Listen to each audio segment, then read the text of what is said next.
Samurai Cop. So this is one of those movies where I cannot actually count the number of reasons why I've been needing to watch it. This is one of the most popular examples of so bad it's good filmmaking that you'll find many YouTubers talking about. And it's also yet another film to feature Robert Tadar, the star of Maniac Cop, Tango and Cash and Future War. But the specific thing that made me really want to watch Samurai Cop is that I just recently started working with a friend in Israel on a script for a feature-length action comedy that parodies Japanese American style action movies. So I wanted to watch a movie that captured the worst possible elements of all those films in the best possible way to inspire myself to write. Ho ho ho ho!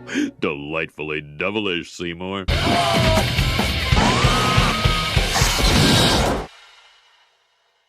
Yes, everybody, welcome back to Delightfully Devilish, the show where we discuss films that all want to meet the criteria of being the good, the bad, and the ugly. I am your host, Jukebox Harry, and today we are looking at the project of an Iranian film director who tried to capture an 80s-style American action film without any of the capabilities of actually being able to do so. I don't know if I've ever actually seen an objectively good film where there's two words in the title and one of them is cop. Future Cop was lame, Maniac Cop was terrible, and Vampire Cop was a huge flop, although I have actually never seen Kindergarten Cop all the way through. And yet if the title has only one word with cop in it, it actually manages to pass. I mean, look at Wolf Cop, Time Cop, RoboCop. Of course, I'm not counting sequels when I talk about this because Maniac Cop 2 was actually pretty good, whereas RoboCop 2 and 3 were both terrible. The RoboCop remake was decent though. But anyway, if I'm following this rule for film titles and every single mistake that director Amir Shervan made when he made Samurai Cop, then you can tell this is nothing to unironically look forward to. Before anything in the film even happens, you can already hear the scratchy audio when the film starts playing, but it's quickly overtaken by a musical score that sounds quite literally like it was a sample from a menu screen for a Sega Mega Drive game. Amid the cast we have actor Dale Cummings. And we get off to a rough start with the first line in the film. We are not an established gang yet. Of course you're not established. You've had only one line in this film to establish anything, and that's to establish the fact that you haven't established anything. Also, why did we cut to this? We need to know who these characters are before we care about how they're trying to establish themselves. We just cut right into the middle of a conversation here. This scene isn't really relevant to the film, but the discoloration is interesting because everything's so grey, even when the film is in full colour. Then we transition to the next scene with a shot which is very pink so that we can arrive at a scene where everything is yellow. The colour filters in Samurai Cop credit the movie with a very distinctive visual style, or lack thereof. It's most likely to remind you of Battlefield Earth, though at least this film wasn't shot almost entirely on a Dutch angle. Although at the same time, there is a very specific issue with the cinematography in this film which we'll get into later. In no way we go under Fujiyama's flag. Here's a fun fact, most of this movie was shot with no audio whatsoever, so everything had to be dubbed. A lot of actors would not come back to dub their bit part, so the director Amir Shervan ended up voicing about 80% of the bit part actors in this film. Of course he had to distort his voice so that the characters didn't all sound the same, and when it came to distorting it to try to sound like this Asian character, he became mysteriously robotic for some reason. Now just watch how this scene plays out. It's all just an amateur action scene which is mildly entertaining for its ridiculousness, with this character getting shot and then continuing to fight with no sign of having been shot. But this scene, and the many shots leading up to it, highlight the weird cinematography choices made on this film. Most of the shots in Samurai Cop have an unexplained large degree of extra space above the heads of the actors. Amir Shervan tries to replicate the 80s and 90s style of action films with his movie, but I've never seen any movie which actually uses this technique. This is all him. Though there are plenty of others where everything is just shot way too close. Cut to a blue filtered shot outside the supposed police station. Discount Danny Glover and adult teen wolf come in, and these are our heroes. They drive off and park underneath a Los Angeles sign with a shot that just lingers forever, really wanting audiences to be aware that yes, this is set in LA. And the camera just keeps shaking for some reason. Apparently they were able to afford a helicopter for this film. This must have been where most of the money went so they could get these tracking shots. But at the same time, half the shots of the helicopter show that it is obviously stable and on the ground, so they couldn't have flown it for a very long time. There are also a lot of times in this film when the characters are meant to be driving cars or flying helicopters, and it's incredibly obvious that nothing is getting driven. And it always happens during the key action scenes of the film. When someone needs to be chased, that's when the cars stop moving. But when the actors are just saying arbitrary lines of dialogue which have no relevance to anything, oh yeah, it's perfectly fine for them to be driving. And in this scene, it's obvious that the protagonists, Joe Marshall and Frank Washington, aren't even in the same car. Okay, Joe, keep it up. Oh, it's up and ready. You just keep it warm. It's warm and ready. There was no precedence to that joke whatsoever. It's such a stretch they could even fit it in. That's what she said. But I guess it should help to encourage audiences not to take the film seriously if they're still doing it by this point. Who or what were you meant to be winking at? Us? Actually, while recording this video, I remembered that Frank is supposed to be in the car with him, so he's probably winking at him, but I just didn't believe it for a second. If the costumes of the characters in this scene don't seem to have any consistency, it's because Amir Shervan had the actors all wear their own clothes for the film. He even had them drive their own cars to save money. Eventually, after a prolonged period of silence, we get some music. And it's not atmospheric in the slightest. It sounds like the intro theme to a failed 80s Miami Vice clone that someone recorded on audio tape while it was playing on a cathode ray tube television set in their living room. After trying to meet with some criminals for a bust, Frank and Joe start giving chase in a scene which I think is meant to be a car chase, but it has a lot of characters getting in and out of cars, walking around randomly, and other random bouts of stopping and starting. And in a desperate attempt to try to give this film some actual action, the van hits something. I went back and looked closely at that. It was It was just green waste that they hit. When these guys start shooting at each other, the fact that nobody is driving anywhere is ridiculously obvious, and the lack of makeup effects means no blood. And then they run over this guy, but we don't even get car sounds. Watch it! Oh, man! Just a guy saying, ugh, this is terrible. But it is actually pretty entertaining. When shooting action scenes for a film, you can do it the right way or the wrong way. Samurai Cop most definitely does it the wrong way. However, when shooting bad action scenes, you can do it in an entertaining way or in a boring way. Samurai Cop just so happens to get that line, so it is entertaining most of the time. Samurai Cop is a film that lives and breathes so many technical errors, and everything you've seen so far is going to continue throughout the film. So if I try to stop and explain it every single time, it's just going to take forever. This chase moves to an obviously safe and controlled environment as the shootout continues. Some blood does appear out of nowhere, and then there's an explosion. I've seen a lot of fake explosions in films, but with Samurai Cop, I'm honestly surprised that they even had the budget to blow something up in the first place. They even have a man on fire, who could not more obviously be covered in flame-safe gel. The helicopter comes in again. I like that all the helicopter shots in the film have nothing in the background, so you could cut them to literally any scene in the film and they would actually make sense. Good job, guys. Calls for a celebration. You got it. I'll see you back at your place.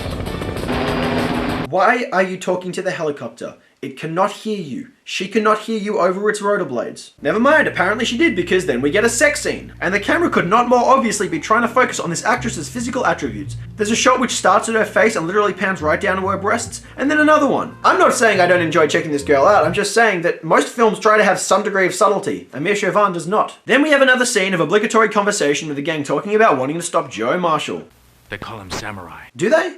Who calls him that? Why do they call him that? That is not a casual nickname whatsoever. And that's when I realized I've already seen a film with a Samurai Cop before, Showdown in Little Tokyo. The entire premise in Samurai Cop is basically half the plot from Showdown in Little Tokyo, where Dolph Lundgren played an American police officer who was raised in Japan and taught with samurai virtues. I recently did an episode on that film, and if you've seen Samurai Cop, I would highly recommend you check that out, because Showdown in Little Tokyo is basically Samurai Cop done correctly. It shows what you can do with the premise of this movie when you're working with people that actually have experience and a budget. I want his head on this piano, so that every man in my organization understands once more that no katana gets captured alive or talks. This is what they named the gang, the Katana Gang, and the main hero's nickname is the Samurai. The creators of this film picked the most generic, action-themed Japanese words they could find and ham-fisted them into the script. And if you thought it was ridiculous to have a white protagonist known as Samurai, the villain, who's also white, is known as Yamashita. This guy I've heard enough of these stories. I feel like that's something I'm going to be saying a lot watching this movie. What's going on, Steve? Not much, sir. There's a nurse in there giving him an injection. He's burned pretty bad. Why do the actors in this film keep staring at the screen? It's like they're watching me. They don't know what I'm doing behind the screen. I don't want them to know what I'm doing. We're in a hospital room now, and we have a nurse that's so white that underneath the poor lighting she almost disappears into the background. Do you like what you see?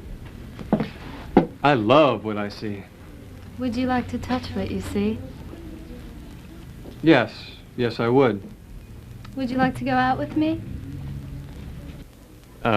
Yes, I would. We've had 2, or maybe 3 female characters in this film. I actually lost count because it's hard to know which ones are which. They exist solely to be objectified by all the men around them. Would you like to fuck me?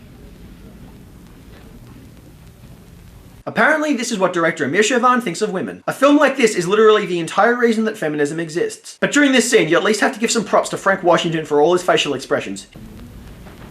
Bingo. She's not even wearing the stethoscope when he talks into it. This is a terrible porno. No one goes in the room except for doctors and nurses. Got it? Okay, Joe. All right. Let's go. All right.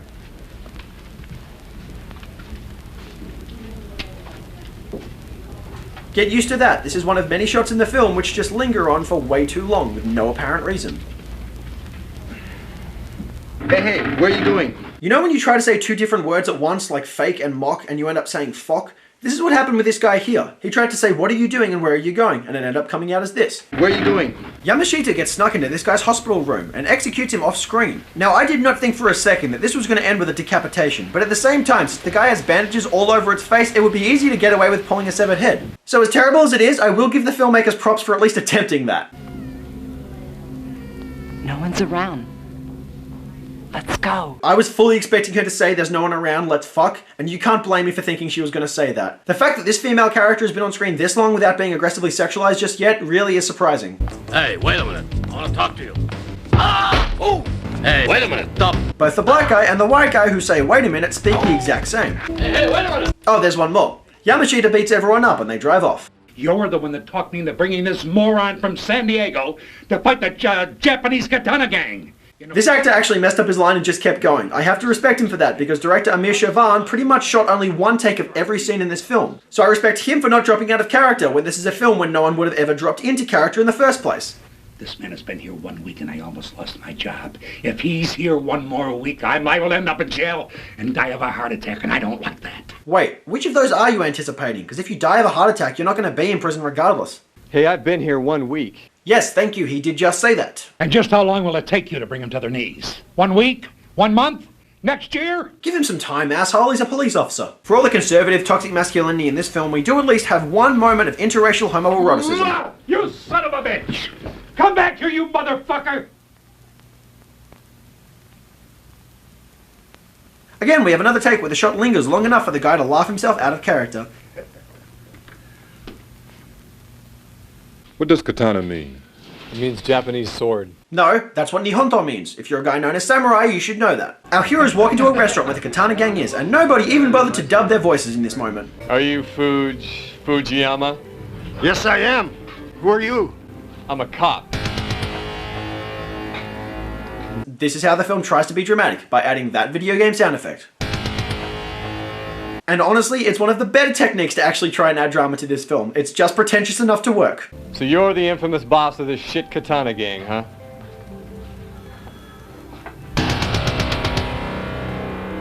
Double whammy. Now I'm telling these son of a bitches that we respect the Japanese of this country who are honest businessmen. And yeah, this is the land of opportunity for legitimate business, not for death merchants who distribute drugs to our children through schools and on the streets. Now I'm telling these motherfuckers. All the footage of Joe here was shot in Amir Shervan's office at a later date, and it's obvious that he isn't in the same room as the gang. But what I love is the genuine lack of enthusiasm in Matt Hannon's performance. He was so sick of Amir Shervan's shoddy directorial work that he actually sabotaged himself in this scene. He delivered all his lines with a lack of any enthusiasm whatsoever because he expected Amir Shervan would cut this from the film. He didn't. It made it. And I love that every time he looks back and forth between Yamashita and his lawyer, Matt Hannon is actually switching between looking at a chair and a lamp. Who's that blonde girl? Her name is Jennifer. She's the boss. The boss? You mean she owns this place? Her mother owns the place. Where's her father? Bang! Whoever this guy is, I respect the fact that he's not just another stock character. This actor actually went over the top to be a memorable character in this movie. Who shot him? He. Who? Him. Who's him? Himself. Even if he's highly insensitive in the process. Oh, he committed suicide. Yes! Suicide is badass! And after the long scene with Yamashita's lawyer talking about how they've got nothing on his client, Yamashita sends his men to go and attack 2 police officers, right after. And we get a pretty bad fight scene, but again, it's still entertaining. Amir Shervan even finds a way to rip off Raiders of the Lost Ark in this film. Okay, that was actually pretty funny. Freeze, you motherfuckers! This guy here genuinely seems like a stranger who just walked by the set and said, hey, can I be in the movie? He genuinely seems more out of it than anyone else. And even though we see he's at a visibly safe distance, Joe turns around and cuts his hand off right then and there. Yamashita opens fire, but only manages to kill his own men in the process. Killed his own men. I know. It's called Code of Silence. Actually, it's called Badge of Silence. That was the title of the Robert Z'Dar film, Maniac Cop 3. Terrible movie, not in a funny way. Hi. You know, rumor has it that you own the restaurant. That's not a rumor, that's a myth. The waiter literally told you that she does not own the restaurant. She owns this place? Her mother owns the place. You're a police officer. Questioning is the nature of your business, isn't it? Yeah. I always thought it was killing black people. There's actually some plot in this scene. It turns out that the Katana gang helped get this woman Jennifer out of debt with their restaurant, so there's some kind of relationship between the two. Well, I suppose being the restaurant owner, you must eat here quite a bit. She's not the fucking restaurant owner! Joe shows himself being a lot less savory in this scene. She says no to him multiple times, but he just keeps pushing. It's kind of rapey. Suddenly we're in an entirely new setting. What are you gonna do, shoot me? Well, I could be wrong, but I believe that's what one does when they point a gun in someone's face. This guy starts waving his baseball bat like a sword. He must have been really sad that he didn't get to use a sword in this film and just decided to improvise. This turns into an extended chase on foot, which is way funnier if you hit fast forward. Assaulting a police officer with a deadly weapon will get you 15 years. In the legal system, does a baseball bat count as a deadly weapon? Or are you also pretending that it's a sword? Are we all meant to pretend that it's a sword? We'll have a solid case against the Katana gang for hiring 4 assassins to kill a policeman. You want to call these guys professional assassins. These are random white people that look like they live in the Western Sydney housing development. They look like they were picked up off the street. Someone said, here's $20, go hit that guy. Peggy, you and Johnson go around the front. Hey, preacher. Yeah? You and I got nothing to do. This line's weird because most of the characters in the film don't actually have anything to do. You do. You were literally just told what your mission was. Let's fuck. Oh my god. Why does Amir Shervan want to create this fantasy world where every woman is objectively attractive and obsessed with fucking? I appreciate the fantasy, but dude, have some grounding. You promised to buy me those Japanese pearls. Did I? Yes, you promised. Hitler promised not to invade Czechoslovakia, Jeremy. Welcome to the real world. Freeze! After another shitty shootout, Joe catches up to Okamura, played by an actual martial artist whose signature pose is apparently the crucified eagle. This turns into an awkward extended martial arts scene where Matt Hannon's wig literally comes off and gets knocked back on. True story, after filming had initially finished, Matt Hannon decided to get his hair cut short. Amir Shervan called him back and said, we actually have to do reshoots for half the movie. So to preserve the illusion of Matt Hannon's hair remaining the same, Amir Shervan bought him a female wig, which was darker than his actual hair. And longer. And if you look closely, you can see how awkwardly obvious this is. But in some shots, it's a little difficult to actually determine. Because even though the wig is noticeably different, the constantly changing filters in this film completely warp its color grading, which accidentally hides this. So, good job, I guess. The entire fight scene keeps on fast-forwarding random shots. And most of the time, it's shot way too closely to see any actual martial arts skills that might be on display. Still, I don't imagine there'd actually be all that much. Watch his arm, I might have broke it. Looks like you did. No, it doesn't. Call New York and get somebody to break both of those samurai cops' legs. The grammatical delivery on that sentence was terrible. When he said both those samurai cops, I thought he was referring to a plural of multiple samurai cops. Turns out he's referring to the 2 or 3 legs of Matt Hannon's character. In comes the Ghetto Boys to start another shootout, and things start incredibly yellow when they're inside, but then cut to being sky blue. And then it abruptly ends mid-scene, so that the one woman in this film who hasn't gotten naked so far can do just that. She's also the only female character in this film to appear bottomless, so... In my car. Come on. The villains in Samurai Cops help this character Jennifer get herself out of debt. The hero in the film is always trying to pressure her into sexual activity. Where is the moral line? Is this your house? Yeah, I own it. Month to month. That is not what owning means. Then there's this really weird scene where the bad guys go and attack one of the cops and his wife. They tear her shirt in such a way that her breast pops out, but in the next scene it's back in there. And then for the remainder of the scene, including when she's dead on the ground, you can see that she's actively trying to make an attempt to disguise her breasts. My theory for this scene is that the actress didn't want to do any nudity, but Amir Shervan pressured one of the actors into tearing her shirt in such a way that her breast popped out, and then decided to keep that take in. If that is the case, then seriously, fuck the director. His approach to women in this film is already pretty perverted, but this is just crossing a whole new line. As a side note, even though they had to dub basically all the audio in this film, when this guy pulls his sword out, it still makes the sound of a plastic sword. Seriously, did you have the sound editing team that worked on Inchon? The team that thought tanks made the sound that old gunslingers made in 30s Western movies? Then we cut to Joe and Jennifer on the beach, and then cut back to Frank having a gun pulled on him and a knife held to his dick. In a split second, you won't enjoy yourself the rest of your life. I imagine that Samurai Cop is the magnum opus for this actor's career, so I don't think he's enjoying life all that much as it is. All I want is Samurai's address. His address. It's over there in the closet. His address is in the closet. What the hell does that mean? Leave him alone! Leave him alone, I said! Drop it. I cut his throat. I said, leave him alone!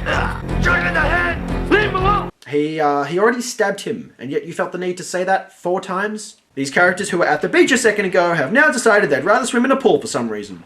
I'm hungry. And then we cut to the kitchen where Nymphomaniac Cop is cooking something. It actually took me a while to realize this wasn't Jennifer. All the female characters in this film are the same shallow archetype, and just a second ago Jennifer was talking about being hungry. So then we cut from that scene to another blonde female who vaguely resembles Jennifer cooking something. It's naturally going to be confusing. Bad guys descend in, and she reaches for a gun in a drawer which has literally nothing else in it. That's a whole lot of wasted storage space. Then in the next shot we see that there is a whole lot of other things in that drawer, and then we see her actually trying to pull an entirely different gun out of there. Spotting the continuity errors in this film can actually be a fun game. It's like playing Where's Wally. Apparently she was literally just frying up a pot of boiling oil. This thing burns, you know? Somehow I think she knows that. Somehow she never ends up being seen in the rest of the film, as if she was written out of the story so the makeup department wouldn't have to spend any money on showing her burn marks. We cut back to the Stockholm Syndrome couple now fully dry in their swimsuits about to get it on. Honestly, the abundance of sex scenes in this film reminded me of watching The Room. I enjoyed looking at the nudity, but I got really fucking bored of it very fast. Pretty soon we cut to another bad action scene in which Joe does the same reaching over the fence take twice in a row, but they run off pretty quickly. We get to meet Jennifer's mother, who looks suspiciously close in age to her daughter. There's only one thing in this world I want. I want you to find that motherfucking Japanese gangster. I want you to kill him, and I want you to kill every one of his men. I want you to turn his house into a bloodbath. So the one slightly decent dramatization technique in this film can't even be used properly. Jesus Christ. Why did you come under? I'm an undercover cop. Enter another shootout, which contains arguably some of the best death scenes in the film. Samurai Cop shows us the revelation that African Americans are the best at overly dramatic deaths in B-movie cinema. Eventually they enter the house, and Fujiyama pulls a gun on Jennifer, which we get to watch from behind some weird art sculpture. We get another great example of an African American getting shot, but this one had the smarts to wear a bulletproof vest. We move outside into another poorly executed shootout, but this time it's all the precursor to the film's final showdown. In an attempt to finally try to give some meaning to the title Samurai Cop, we get Joe and Yamashita preparing to face off with each other in a sword fight, although for some reason they keep rubbing their hands along the blades, which would not end all that well if it was real. If you thought the sword fights from Blood Rain were bad, they don't have anything on Samurai Cop, but when the fight actually starts, just watch.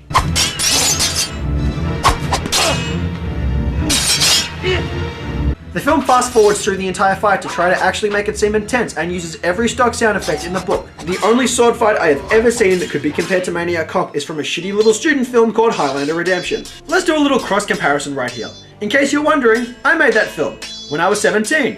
Me and my friends improvised the entire fight on the spot. My cinematography might not have been as stable as Samurai Cop's, but I still maintain that the sword choreography was on par with this movie. Eventually, Yamashita loses, and Joe comes inches from killing him. No, Joe, you're a cop. Yeah, except a little earlier. I want you to kill him, and I want you to kill every one of his men. So by not killing this guy, he's actually betraying his captain's orders, and then not doing his duty as a cop. I don't know, the moral compass in this film doesn't exist. He ends up committing seppuku anyway, because, you know, samurai.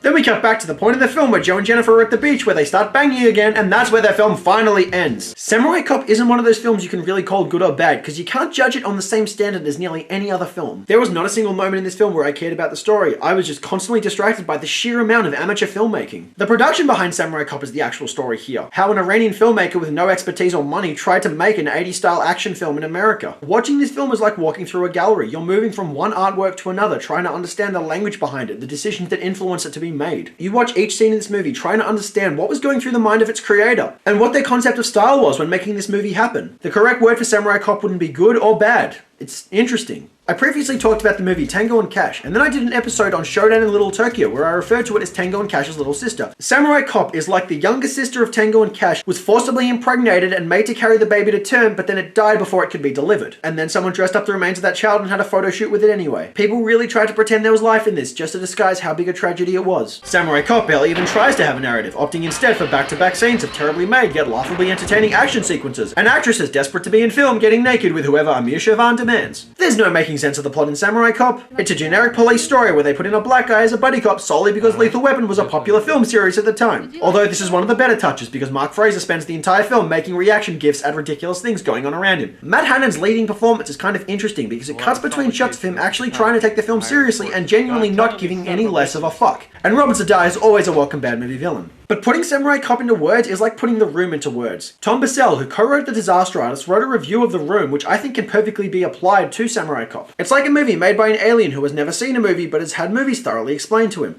There's not often that a work of film has every creative decision that's made in it on a moment-by-moment basis seemingly be the wrong one. That sums it up pretty well. Both films have inexplicable productions, muscle-bound, long-haired male leading actors, and a very deep disrespect for women. Of course, there's a lot of key differences between the films. Both films look cheap, but The Room was shot on a multi-million-dollar budget, whereas Samurai Cop seems to have been shot on Centrelink payments. And The Room was a passionately made vanity project which is semi-autobiographical, whereas Samurai Cop was just a desperate lowbrow attempt to cash in on the action craze of the 1980s. Samurai Cop is nowhere near as phenomenal or entertaining as The Room, but it does have enough eccentricities and weird stories about its production to make it the action equivalent of The Room in a certain sense. But all this being said, the one weakness I feel like Samurai Cop has is how its badness is spread out throughout the narrative. Samurai Cop was not a film that I ended up finding as amusing as I hoped I would, although I will admit that that was because there was no shock factor. I've already seen a lot of other critics review this film, so I was expecting a lot of the weird elements to pop up. But I found that I couldn't embrace this like I could with other good bad movies that I talk about on this show, mainly because it just wasn't as refreshing. Certain bad movies like Inchon or Future War, they find new ways to be bad in each scene, thus giving the film a sense of progression because the audience always has something new to discover about the film with each coming sequence. With Samurai Cop, the film lacks the consistency of inconsistency. Every bad aspect of the film becomes immediately clear.